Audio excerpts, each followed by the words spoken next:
சைரா. என் உயிரின் உயிரானவர்களே, வாழ்க்கை எப்படி வாழ்கிறது? நான் பல பேருக்கு பயனுள்ள வாழ்க்கையை வாழணும்னு நினைக்கிறேன்.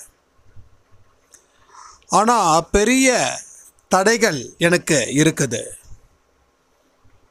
இதில் இருந்து என்ன நான் சரி பண்ணிக்கணும், அதுக்கப்புறம் நான் நல்லா வாழணும், இதற்கு உரிய பதில்கள் என்ன அப்படின்னு ஒரு சாய்ராம் கேட்டிருந்தாங்க. அதை பற்றி இன்றைக்கி நான் பேச போகிறோம். அடுத்தது, இந்த உடம்புல இருக்கக்கூடிய சின்ன சின்ன பிரச்சனை, இந்த ஆஸ்துமா, வீசிங், இதை எப்படி சரி பண்ணுறது அப்படின்றத பற்றியும் இன்றைக்கி நாம் பேச போகிறோம். எந்த ஒரு ஆடியோவை கேட்டாலும் நீங்கள் எந்த அளவுக்கு உறுதியாக அதை ஃபாலோ பண்ணுறீங்களோ அப்போ தான் உங்கள் வாழ்க்கையில் பிரச்சனைகள் அப்படின்றது தொடர்கதையாக அமையாது. இங்கே நிறைய பேருக்கு பலவிதமான பிரச்சனைகள் தொடர்ந்து இருந்துக்கிட்டே இருக்கு. ஆனால் இவங்கக்கிட்ட நான் கேட்குற சில கேள்விகள், நீங்கள் தினமும் சாய்பாக்கு செய்ய வேண்டியதை செய்கிறீங்களா அப்படின்னா இல்லை அப்படின்னு பதில். அந்த இல்லைன்றதுலையே 60% வாழ்க்கை போயிடுச்சு.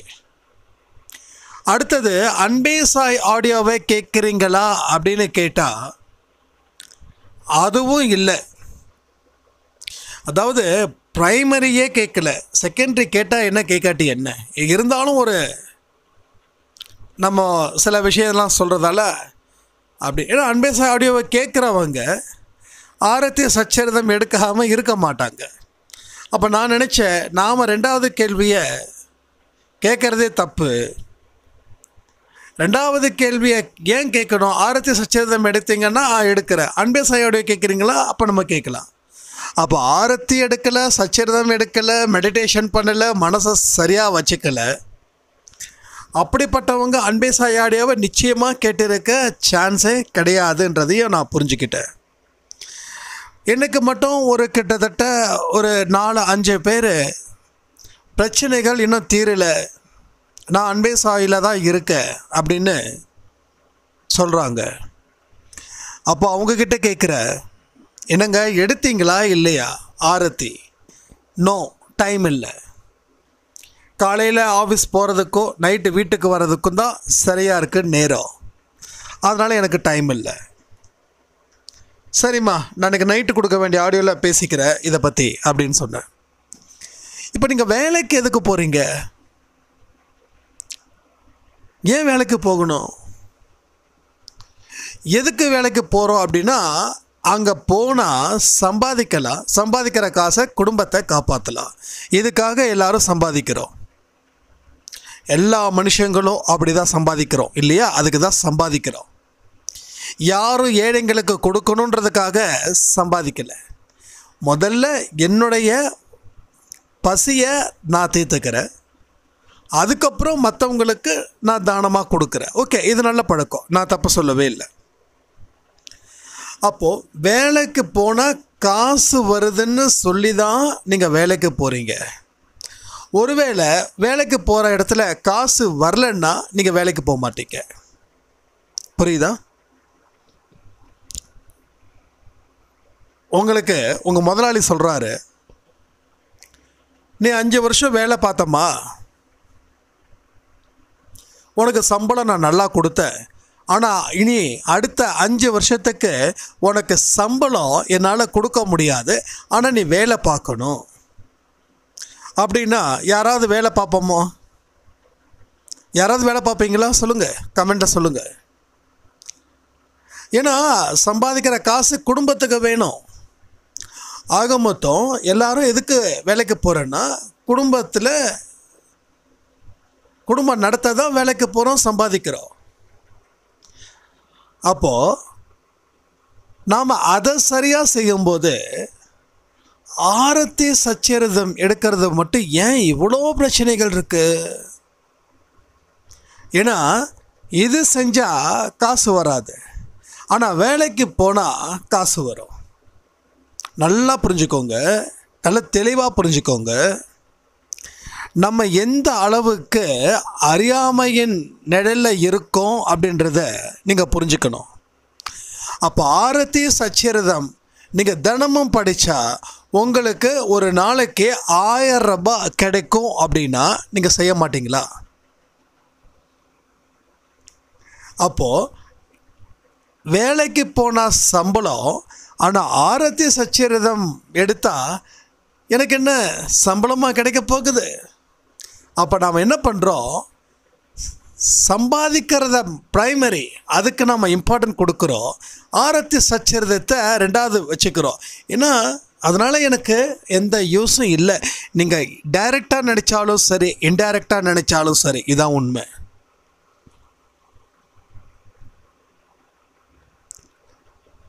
டெய்லியும் ஆரத்தி சச்சரிதம் படித்தா உங்களுக்கு ஒரு நாளைக்கு ஒரு 300 ரூபா 400 ரூபா உங்கள் அக்கௌண்ட்டில் கிரெடிட் ஆகிடுதுன்னா தாராளமாக பண்ணுவோம். அது ஒன்றுமே இல்லை. அப்போ எதுக்கு நேரத்தை வீணாக்கணும்?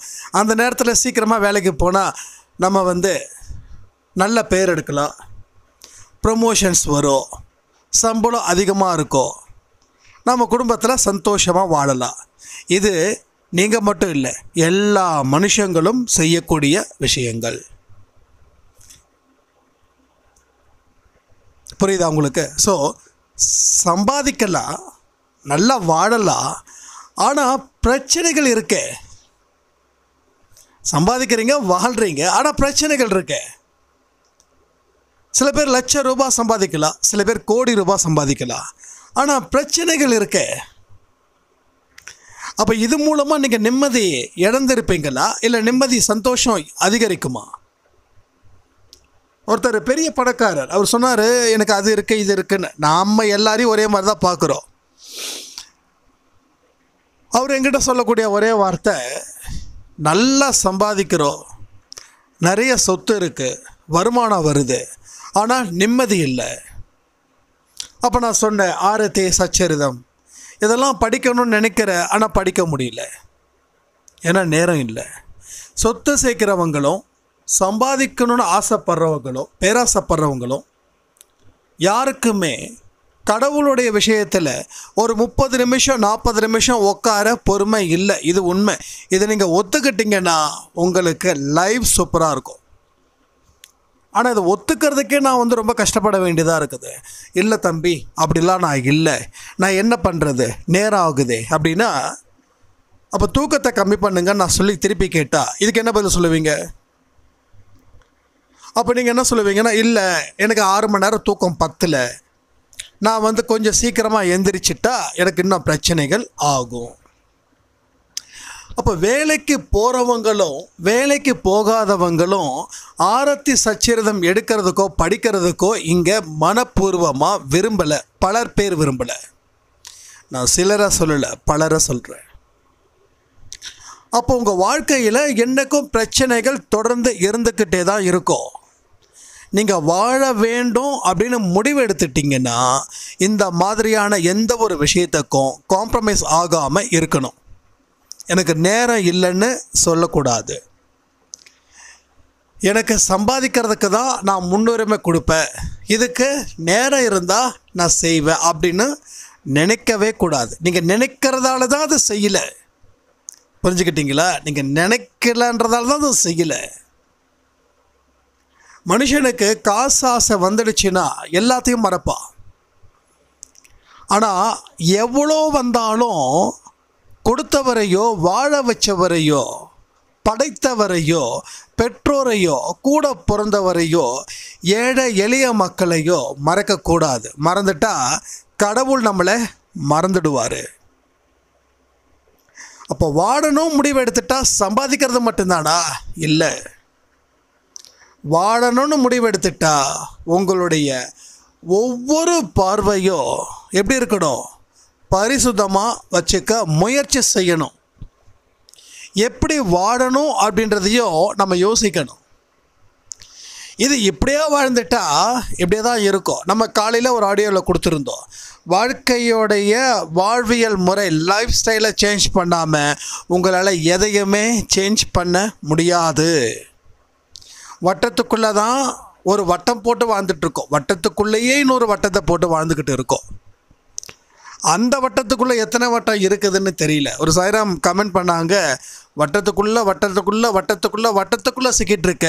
இன்றைக்கி எனக்கு 2 பேர் 3 பேரை தாண்டி 4வதாக ஒரு மனுஷங்கிட்ட பேச தெரியல, பழக தெரியல, இந்த உலகம் எப்படிப்பட்டதுன்னு கூட தெரியல. ஆனால் ஒரு காலத்தில் நான் என் ஸ்கூலில் நான் தான் டாப்பர். ஆனால் இன்றைக்கி நான் ஒரு மோசமான மனநிலையில் வாழ்ந்துக்கிட்டு இருக்கேன். ஏன்னா வட்டத்துக்குள்ளே வாழ்ந்துக்கிட்டு இருக்கீங்க. இந்த கொசுவத்தி சுருள் மாதிரி அந்த ஆரம்பம் எங்கே இருக்கோ அங்கே.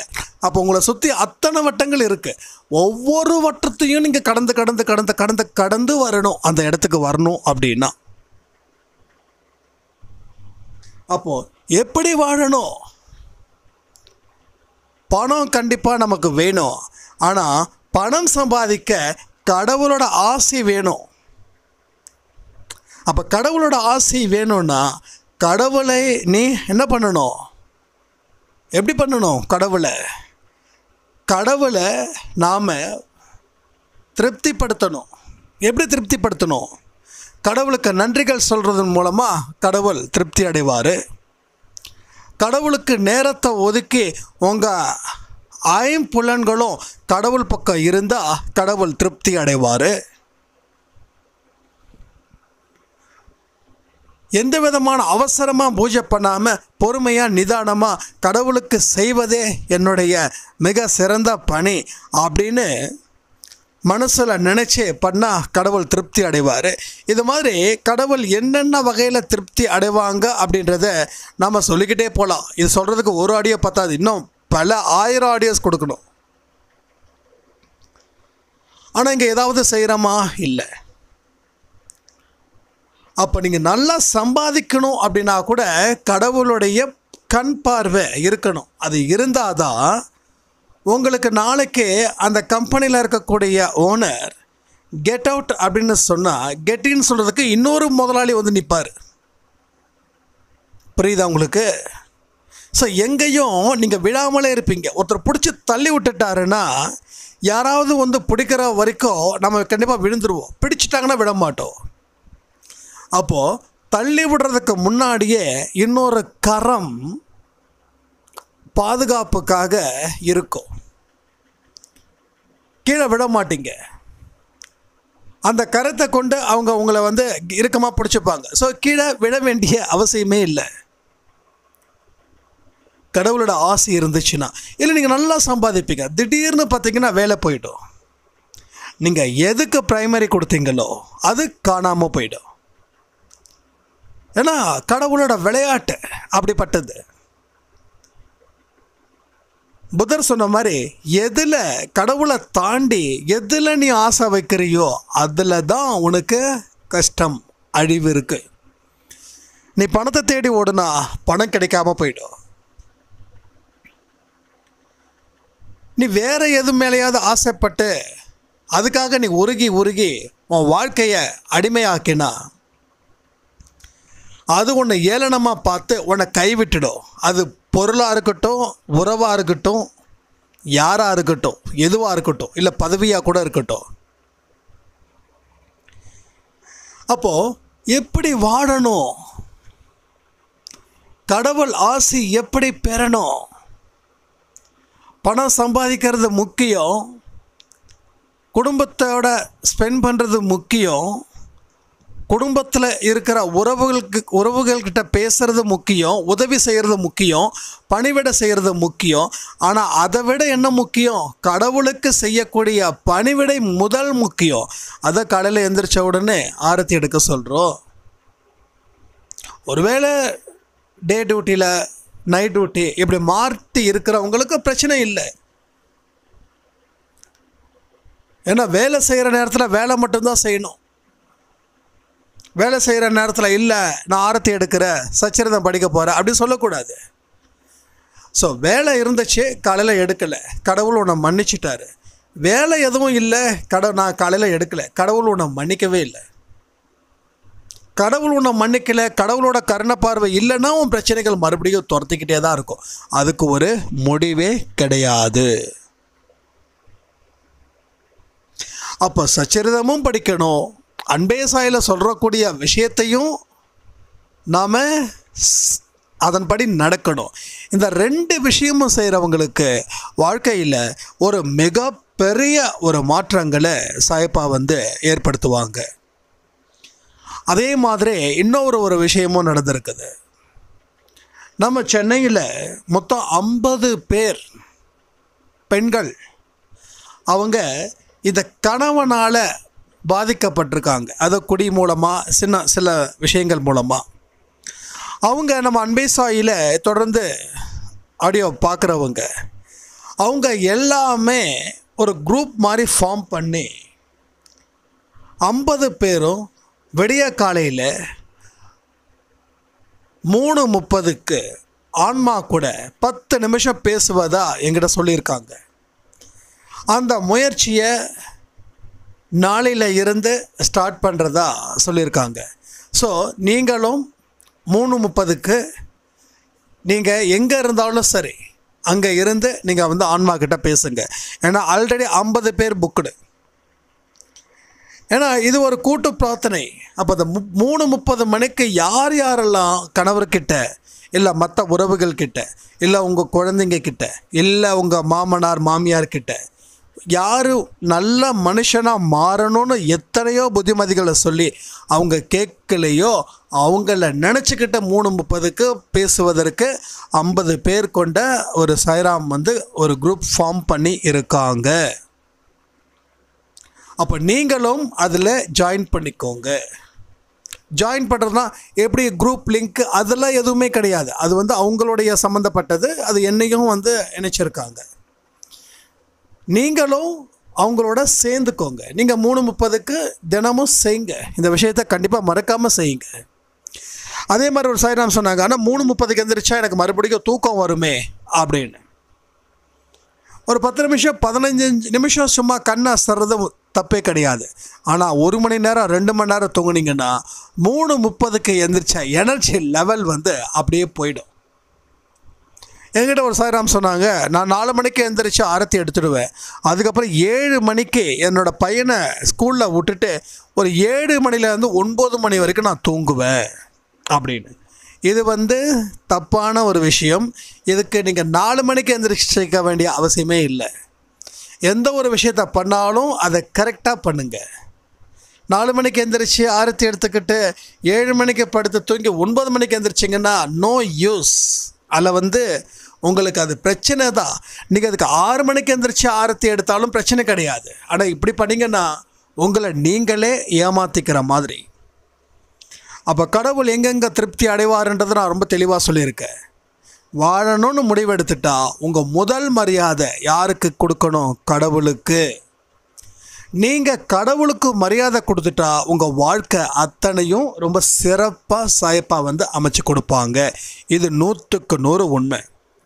அதே மாதிரி எப்படி வாழணும் அது ரொம்ப இம்பார்ட்டன்ட். இதுக்கு முன்னாடி என்னமோ செஞ்சோம், ஆனால் எந்த பலனும் கொடுக்கல. ஆனால் இனி நம்ம என்னென்ன விஷயங்கள் செய்ய போகிறோமோ அதற்குரிய பலன்களே சாயப்பா கொடுப்பாங்க.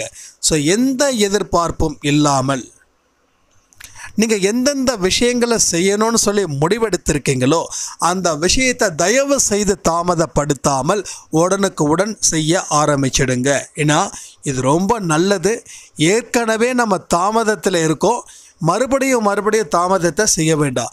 நீங்கள் எந்தெந்த விஷயங்கள் செய்யணும்னு சாயப்பாவுக்காக செய்யணும்னு நீங்கள் நினைக்கிறீங்களோ தயவு செய்து அதை கமெண்ட் பண்ணுங்கள்.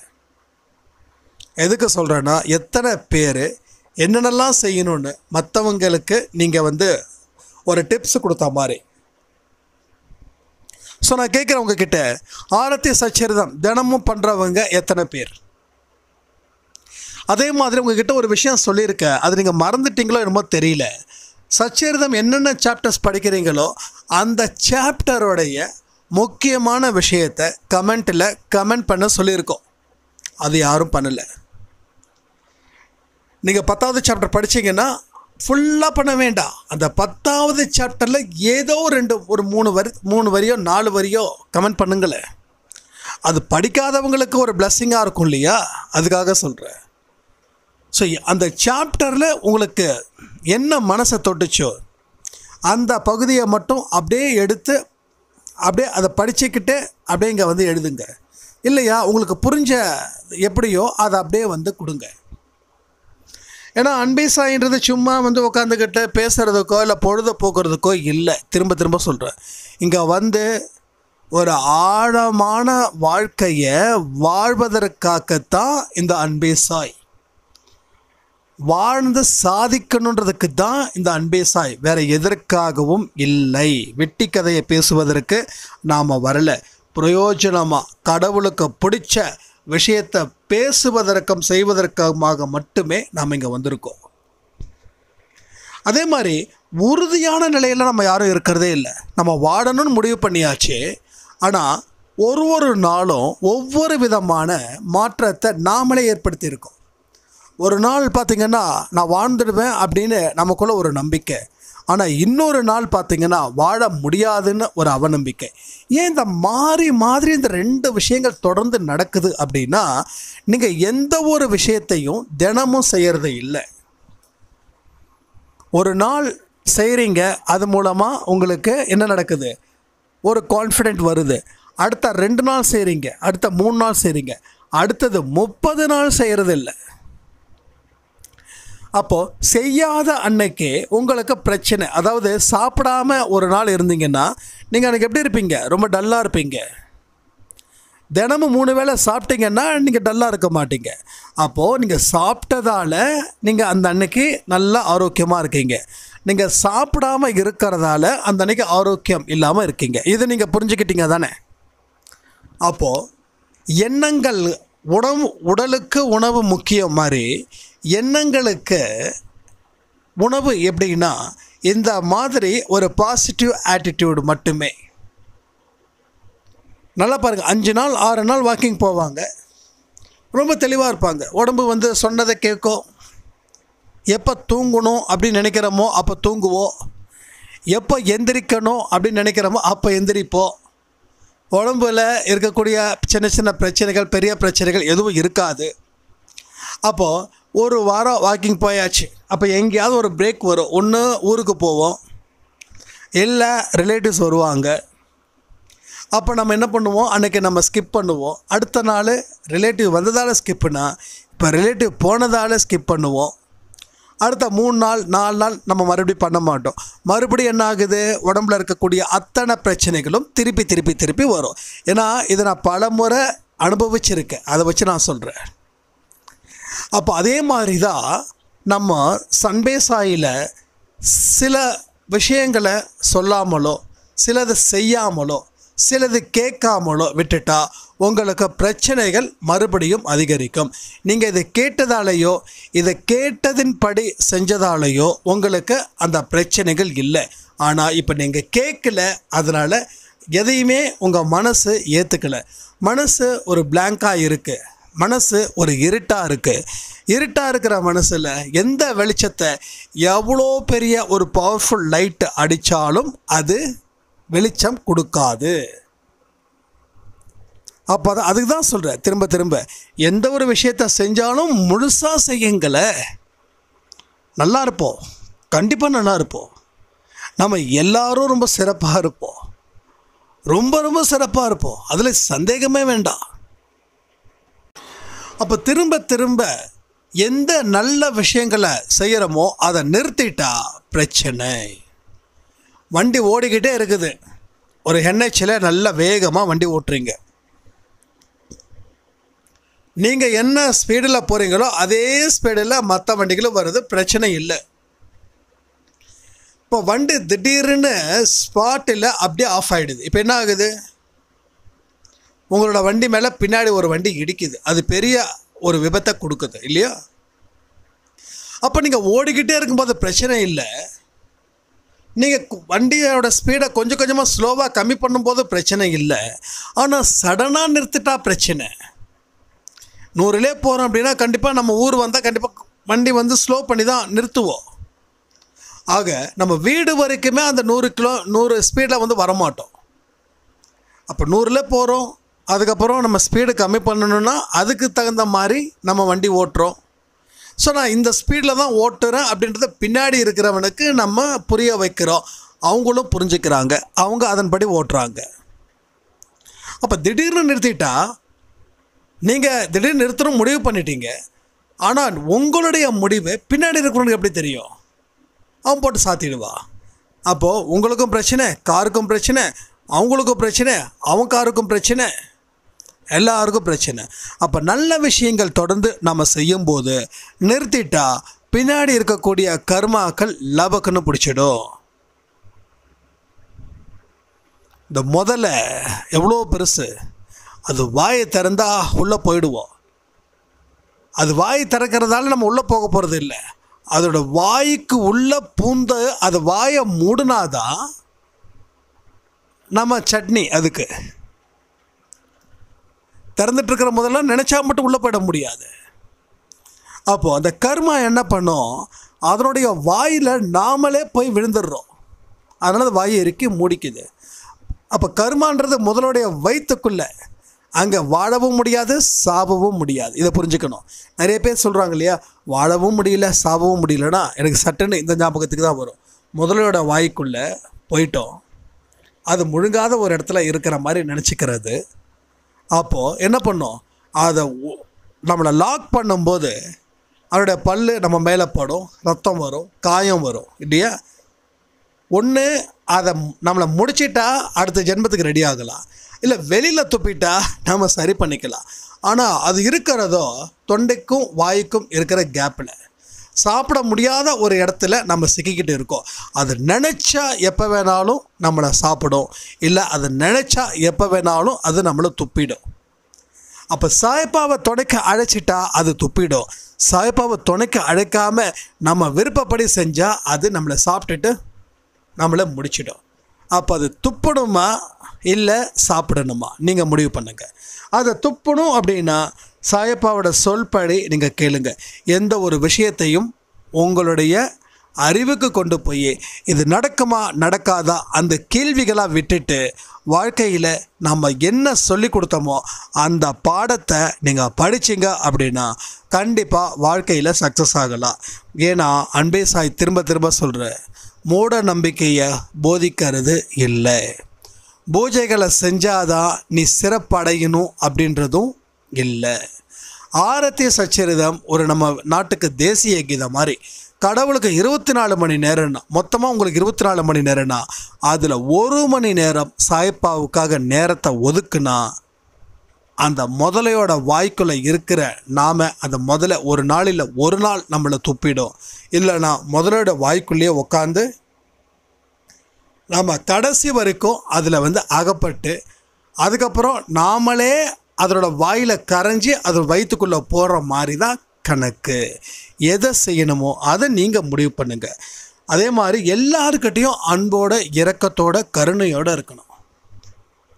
சாமி கும்பிட்றவங்களாம் நிச்சயமாக அப்படியா இருக்காங்க? ஒன்றும் இல்லை. ஒரு கோயிலுக்கு போனோன்னா ஒரு வயசானவங்க நிற்கிறாங்களே, அவங்க சாமி கும்பிட்டுட்டு போகட்டும், நாம் மெதுவாக போகலாம், இல்லை அவங்களுக்கு ஏதோ உதவிகள் செய்யலாம் அப்படின்னு யாரும் நினைக்கிறது இல்லை. அதே மாதிரி ஒரு பஸ்ஸுலேயோ ட்ரெயின்லேயோ நாம் ஹாயாக உட்காந்துட்ருப்போம். ஒரு வயசான ஒரு தாத்தாவோ பாட்டியோ வந்தால் எந்திரிக்க மாட்டோம்.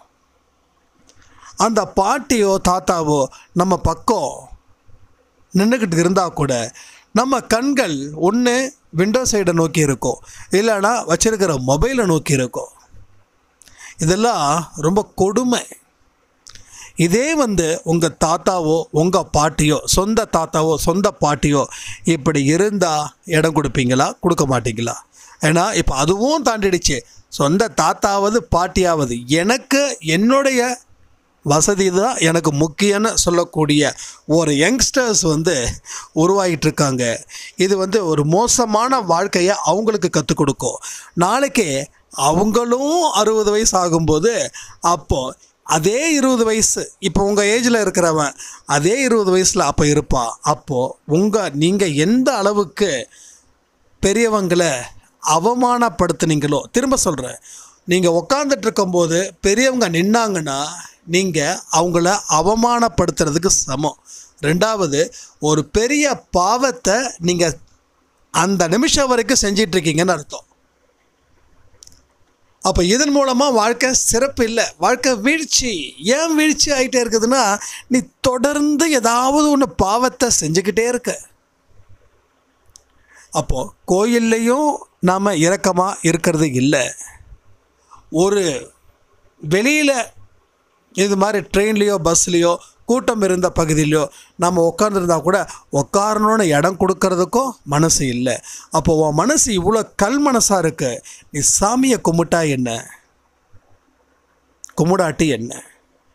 உனக்கு அந்த சாமி, அந்த கோயிலில் இருக்கக்கூடிய அந்த சிலை வெறும் கல், உனக்கு எதுவும் கொடுக்காது. ஆனால் இரக்கத்தோடு போய் பாரு, அந்த கல் ஒரு உயிர் ஜீவன். ஒன்றும் இல்லை, ராமலிங்க அடிகளார் சிதம்பரம் நடராஜர் கோயிலுக்கு போகும்போது அந்த நடராஜரை பார்த்து அப்படியே சிரிக்கிறாரா. ஆனால் நாமளும் கோயிலுக்கு போகிறோம், சாமியை பார்த்து சிரிக்கிறோமா என்ன? சாமி கேட்குறாரா, எப்போ வந்தேன்னு கேட்குறாரா? நான் இப்போ தான் வந்தேன்னு இவர் சொல்கிறாரா? நீ நல்லா இருக்கேன்னு கேட்குறாரா? நானும் நல்லா இருக்கேன்னு. இது ரொம்ப சுவாரஸ்யமான ஒரு விஷயமா இருந்தது. இதை ஒரு ராமலிங்க அடிகளார் அவங்களோட பக்தர் எங்கிட்ட இது மாதிரியான ஒரு சம்பவம் நடந்ததுங்க அப்படின்னாங்க. அப்போ தான் எனக்கு என்ன நானே கன்னத்தில் அழைச்சிக்கிட்ட மாதிரி இருந்தது. நாமளும் என்ன பண்ணுறோம், சாமிக்கிட்ட பேசுகிறோம், நம்ம புலம்பல்களை பேசிக்கிட்டு ஓடி வந்துடுறோம். சாமியை சாப்பிட்டியான்னு கேட்கல, சாமியை தூங்குனியான்னு கேட்கல, நாம் நல்லா இருக்கியான்னு கேட்கல. அது கேட்குறதுக்கு எதையும் ரெஸ்பான்ஸ் பண்ணலை. போகிறோம், அழுவுறோம், ஒன்று அழுவுறோம், திரும்பி வரோம். ஏதாவது நடந்துச்சு? எதுவும் நடக்காது. ஏன்னா சாமிக்கிட்ட நீ பேசலை, நீ தான் அந்த கல்லுக்கிட்ட பேசிட்டு வந்த, நீ தான் அழுத. ஆனால் சாமி எதையும் ஏற்றுக்கலை. ஏன்னா உன் மனசு அப்படிப்பட்டது. நீ அன்பும் இரக்கமும் கருணையும் இருந்திருந்தா நீ கோயிலுக்கு போகும்போதே ஒரு கம்பீரமாக போயிருப்ப, கடவுளை விசாரிச்சிருப்ப, கடவுளும் உன்னை விசாரிச்சிருப்பாங்க, நீயும் அவருக்கு பதில் சொல்லியிருப்ப, அவரும் உனக்கு பதில் சொல்லியிருப்பார். ஒரு சந்தோஷமான ஒரு சந்திப்பு அங்கே நடந்திருக்கும். ஆனால் 90% மக்களுக்கு எந்த சந்திப்பும் நடக்கலை, அந்த சந்திப்பில் எந்த சந்தோஷமும் கிடைக்கல. இது 100க்கு 100 உண்மை. எத்தனை பேர் கோயிலுக்கு போயிட்டு சிரித்த முகத்தோடு வந்தவங்க எத்தனை பேருன்றதை நீங்கள் சொல்லி பாருங்கள், நீங்கள் கேட்டு பாருங்கள். அப்போது அந்த அன்பு இரக்கம் கருணை எங்கே போச்சுன்னா, ஒரு 7 அடி 8 அடி 10 அடியோ இல்லை அதுக்கு கீழேயோ என்னைக்கோ நம்ம புதைச்சிட்டோம், குழி தோண்டி புதைச்சிட்டோம். புதைச்சி மண்ணை போட்டு மூடலை, சிமெண்ட்டை போட்டு மூடிட்டோம். இப்போ அந்த சிமெண்ட்டை உடச்சி மண்ணை களைஞ்சி அதுக்கப்புறம் அதை எடுக்கணும். ஸோ இதெல்லாம் நம்ம செய்யணும். இதெல்லாம் பேசிக்காக செய்யக்கூடிய விஷயங்கள். எனக்கு என் வாழ்க்கை தான் முக்கியம், எனக்கு என் குழந்தைங்க தான் முக்கியம், எனக்கு என் கணவர் முக்கியம், எனக்கு என் மனைவி முக்கியம். அப்போது நாட்டில் இருக்கிற ஒருத்தவனும் உனக்கு முக்கியம் இல்லையா? இப்போ இந்த ஜென்மத்தில் எல்லாம் உனக்கு, அடுத்த ஜென்மத்தில் நீ யாரை வெறுக்கிறியோ அவங்க உனக்கு முக்கியமான ஆளாக இருந்தால் அப்பயும் நீ வெறுப்பியா? ஸோ இதெல்லாம் நம்ம மக்களுடைய அறியாமையோட வெளிப்பாடு. எல்லா மனுஷங்க மேலேயும் அன்பு செலுத்து. யார் சொன்னது? கடவுள் சொல்லியிருக்காரு. இந்த கடவுள் எனக்கு சொன்னாரா, உன் குடும்பத்து மேலே மட்டும் அன்பாயிரு, மற்றவங்களுக்கு எந்த ஒரு நய பைசா கூட நீ கொடுக்காத அப்படின்னு சொல்லியிருக்காரா? யோசிச்சு பாருங்க. எந்த கடவுளும் அப்படி சொல்லலை. அப்போது கடவுள் சொல்லாத விஷயத்தை ஏன் நீ செய்கிற? கடவுள் சொல்லாத விஷயத்தை நீ திரும்ப திரும்ப நீயா ஏற்படுத்தி அதுதான் அறிவுன்னு சொல்லி நீ செய்ய ஆரம்பிக்கிற. உன்னோட அறிவு அந்த இடத்துல மிகப்பெரிய அளவில் பயன்படுது நீ நினைக்கிற. ஆனால் கடவுள் கொடுத்த அறிவு அது இல்லை. இது நீயா ஏற்படுத்திக்கிட்ட ஒரு அறிவு. இந்த அறிவை உருவாக்கினது யாருன்னா உன் கூட இருக்கக்கூடிய மக்கள். அறியாமையின் வெளிப்பாடாக அந்த அறிவை உருவாக்குனாங்க. அதுதான் உன்னோட அறிவு அப்படின்னு நினச்சிக்கிட்டு நீ வாழ்க்கையில் வாழ்ந்துட்டுருக்க பாரு. நீ கண்டிப்பாக ஒரு நாள் இல்லை ஒரு நாள் நிச்சயமாக சிக்குவ. நீ சிக்கும்போது அன்றைக்கி நான் பார்த்துக்கிறேன். இதுதான். அப்போ லைஃப்பில் என்னென்ன பண்ணணும், வாழணும்னு முடிவெடுத்தால் எப்படி வாழணும், உறுதியான நிலையில் எப்படி இருக்கணும், மற்றவங்க கிட்ட அன்பு இரக்கம் கருணை இல்லாமல் ஒரு பைசா கூட கடவுள்கிட்டேருந்து சம்பாதிச்சிட முடியாது. இதை நாம் என்றைக்கு தெளிவாக முடிவு பண்ணியிருக்கோமோ அன்றைக்கி உங்கள் வாழ்க்கையில் பலவிதமான குழப்பங்களுக்கும் தெளிவுகள் நிச்சயமாக கிடைக்கும். அடுத்தது, இந்த ஆஸ்துமா பற்றி நிறைய பேர் கேட்டிருந்தாங்க. இன்றைக்கி காலையில் நம்ம கொடுத்த ஆடியோஸ் கூட சொல்லியிருந்தோம். பட் இதுக்கு முன்னாடி பர்சனலாகவும் நிறைய மெசேஜஸ் வந்தது. எனக்கு வந்து இந்த குளிர்காலத்தில் இந்த ஆஸ்துமா வீசிங்லாம் வருது, இதுக்கு என்னென்னமோ ட்ரீட்மெண்ட்ஸ் எல்லாம் பண்ணியும் எனக்கு வந்து செட் ஆகலை அப்படின்னு. இந்த ஆஸ்துமா வீசிங் இது மாதிரியான சின்ன சின்ன பிரச்சனைகள், இது சின்ன பிரச்சனைகள், இது வந்து பெருசு கிடையாது. சாயப்பாவை தாண்டி எதுவுமே பெருசு இல்லை அப்படின்னு நான் நம்புகிறேன். ஸோ நீங்களும் அதை நம்புகிறீங்க அப்படின்னு நான் நம்பிக்கை வைக்கிறேன். அப்போ வந்து இந்த ஆஸ்துமா வீசிங் ஏன் வருது, எதுக்கு வருதுன்னா, நாம் ஒரு சின்ன தலைவலி இல்லை சின்ன சளி இல்லை காய்ச்சல் இதெல்லாம் வந்துடுச்சுன்னா உடனே என்ன பண்ணுறோம், மாத்திரை போடுறோம். அதிகபட்சமாக ஆஸ்துமா வரதுக்கு காரணம் உங்கள் உடம்பில் சளி அதிகமாக தங்குறதால அது நெஞ்சில் போய் அடைச்சிக்குது, மூச்சு விட முடியாத அளவில் அது பெரிய வேதனையை கொடுக்குது. அப்போது ஏன் நெஞ்சில் அந்த சளி தங்குது அப்படின்னா, நீங்கள் போடுற மாத்திரை அந்த சளியை அரெஸ்ட் பண்ணி அது அங்கேயே பத்திரமாக வச்சுக்குது. நாம் சில மருந்தெல்லாம் நம்ம போடுறோம், சளி பிடிச்சதுன்னா உடனே காலையில் மதியானம் நைட்டு நாம் தான் டாக்டர்ஸ். நாம் என்ன தெரிஞ்ச மாத்திரை அதை 10 பேருக்கு சொல்லுவோம், அது ரொம்ப பெருமைப்படுவோம். வேறு நான் சொன்ன மாதிரி அந்த மாத்திரை போடு எல்லாமே சரியாயிடும். மாத்திரை போட்டாச்சு, சரி ஆகலை, வெளியில் போகக்கூடிய அத்தனையும் உள்ளே போய் லாக் ஆகுது. உள்ளே போய் லாக் ஆகுனா என்ன ஆகுது, வீசிங் வருது. மறுபடியும் அதுக்கு ஒரு மாத்திரை போடுறோம், அதுக்கு ஒரு வீசிங்க்கு சரி பண்ணுறதுக்கு ஒரு மாத்திரை போடுறோம். அதை எல்லாம் தாண்டி அது முத்தி போய் என்ன ஆகுது, ஆஸ்துமாவாக வருது. ஆஸ்துமாவுக்கு மாத்திரை மருந்து அது எல்லாமே எடுக்கிறோம், அது அங்கே போய் நிமோனியாவாக மாறுது. நிமோனியாவுக்கு மாத்திரை மருந்து எடுக்கிறோம், அது அங்கே போய் என்ன ஆகுது, கேன்சராக மாறுது. ஸோ சளியையும் நீ அடக்கி வச்சதால் அது எப்படி கேன்சராக போச்சுன்னா இப்படி தான். உடம்பில் சூடு இருக்கணும். நம்ம பெரியவங்க சொல்லுவாங்க, சூடு சொரணை இருக்குதாடா உனக்கு அப்படின்னு. ஆனால் இன்றைக்கி சூடு சொன்ன உனக்கு இருக்குதா அப்படின்னா கோபம் வருது. அது எதுவும் ஒரு கெட்ட வார்த்தை மாதிரி அதை வந்து கொண்டு வந்து நிறுத்திட்டாங்க. உடம்பில் சூடு இருந்துச்சுன்னா உடம்பில் எந்த பிரச்சனையும் இல்லை. உங்களுடைய ஒவ்வொரு உடம்பில் இருக்கக்கூடிய ஒவ்வொரு உறுப்புகளும், இந்த கை கால் மூட்டு இதெல்லாம் இருக்குது பாருங்கள், அது எல்லாமே ஓரளவுக்கு வேலை செஞ்சாதான் அந்த இடத்துல ரத்தம் வந்து நல்லாயிருக்கும். இல்லாட்டி ரத்தம் உறைஞ்சிடும். அப்போ அந்த ரத்தம் வந்து உறையாமல் இருக்கணும்னா நம்ம கையை காலை ஆட்டி நடக்கிறதோ இல்லை எக்ஸசைஸ் பண்ணுறதோ இதை எல்லாத்தையும் ஒரு நாளைக்கு 40 நிமிஷமோ 30 நிமிஷமோ விறுவிறுக்க நம்ம செஞ்சாதான் உடம்பு சூடாகும். ரெண்டாவது, எந்த காரணத்தை கொண்டும் நான் வந்து சளி பிடிச்சதுன்னா மாத்திரை எடுக்க மாட்டேன், தலைவலி வந்துச்சுன்னா மாத்திரை எடுக்க மாட்டேன், காய்ச்சல் ஓரளவுக்கு இருந்துச்சுன்னா மாத்திரை எடுக்க மாட்டேன். ஸோ முதல்ல பயப்படக்கூடாது, நான் எனக்கு இது வந்திருக்கு அது வந்திருக்குன்னு. அதெல்லாம் வராமல் இருந்துருச்சுன்னா கண்டிப்பாக இதில் இருந்து நம்மளை நாம் காப்பாற்றிக்கலாம். அதே மாதிரி ஆஸ்துமா வந்து என்ன சாப்பிடணும் அப்படின்றது ரொம்ப தெளிவு சொல்லிடுறேன். முதல்ல வந்து ஃப்ரை பண்ண எந்த ஒரு ஐட்டத்தையும் சாப்பிடக்கூடாது. இங்கே நிறைய பேர் நினைக்கிறீங்க நம்ம இது சாப்பிடக்கூடாது, என்னது ஐஸ்கிரீம் சாப்பிடக்கூடாது, குளிர்ச்சியானது சாப்பிடக்கூடாது அப்படின்னு.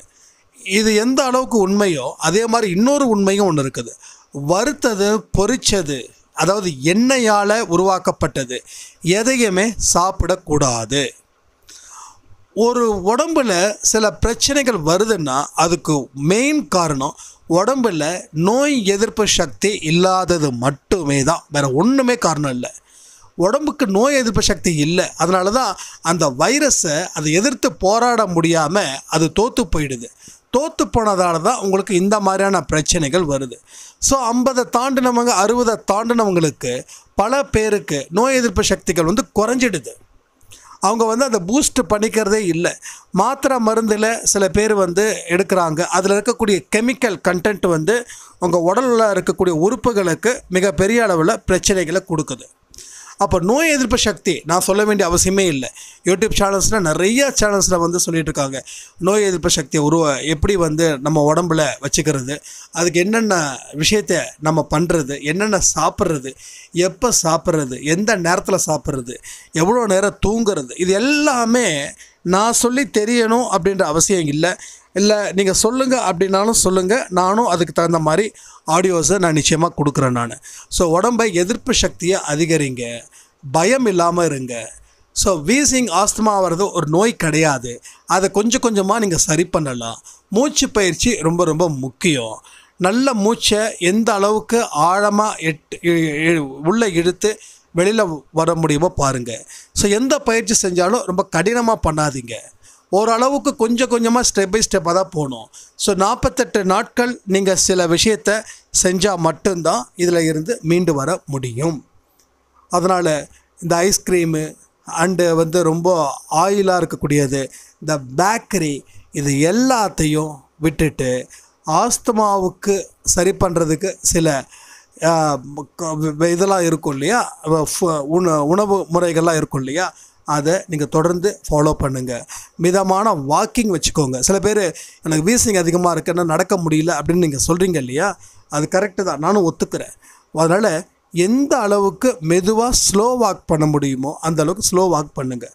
40 நிமிஷம் பண்ணணுன்றது ஒரு வாக்கிங்கில் செய்யக்கூடிய ஒரு முக்கியமான விஷயம். ஆனால் நீங்கள் ஃபஸ்ட்டு ஒரு 10 இருந்து 15 நிமிஷம் இதை ஒரு வாரத்துக்கு ஃபாலோ பண்ணுங்கள். அடுத்தது கொஞ்சம் நேரத்தை இன்க்ரீஸ் பண்ண முடியுமான்னு பாருங்கள். இல்லைன்னா வெல் அண்ட் குட், 15 நிமிஷம் பண்ணுங்கள். ஒரு 2 வாரம் பண்ணுங்கள். அடுத்தது ஒரு 5 நிமிஷம் சேர்த்து கூட்டுங்க. இப்படி செஞ்சிங்கன்னா கண்டிப்பாக ஆஸ்துமாவில் இருந்து வீசிங்கில் இருந்தும் நீங்கள் சரி ஆகிடலாம். உங்களோட ஆஸ்துமா வீசிங் என்ன கண்டிஷனாக இருக்குதோ அந்த கண்டிஷனுக்கு தகுந்த மாதிரி ஆரம்பிங்க. சில பேர் பஃப் அடிப்பீங்க, ஏன்னா அதை அடிக்காமல் விட்டுட்டா உயிருக்கே பிரச்சனையாகிடும். அப்போது நீங்கள் என்ன செய்யணும், எந்த விதமான இன்னொரு விஷயமும் சொல்கிறேன், ஸ்ட்ரெஸ் அதிகமாக இருந்தாலும் ஆஸ்துமா வீசிங் வரும். உங்கள் மனசில் ஒரு விதமான பயம், ஒரு விதமான பதட்டம், இது இருந்தால் நிச்சயமாக ஆஸ்துமா வீசிங் வரும். ஸோ மனசை சாந்தப்படுத்துவதன் மூலமாக அத்தனையும் சரி பண்ணலாம். திரும்ப திரும்ப சொல்லிவிட்டேன், இந்த ஆடியோவில் சொல்லக்கூடிய அத்தனை விஷயத்தையும் நீங்கள் ஃபாலோ பண்ணுங்கள். வாழ்க்கை சும்மா ஜம்முன்னு இருக்குன்னு சொல்லி இந்த ஆடியோவை நான் முடிக்கிறேன். ஜெய் சாய்ராம்.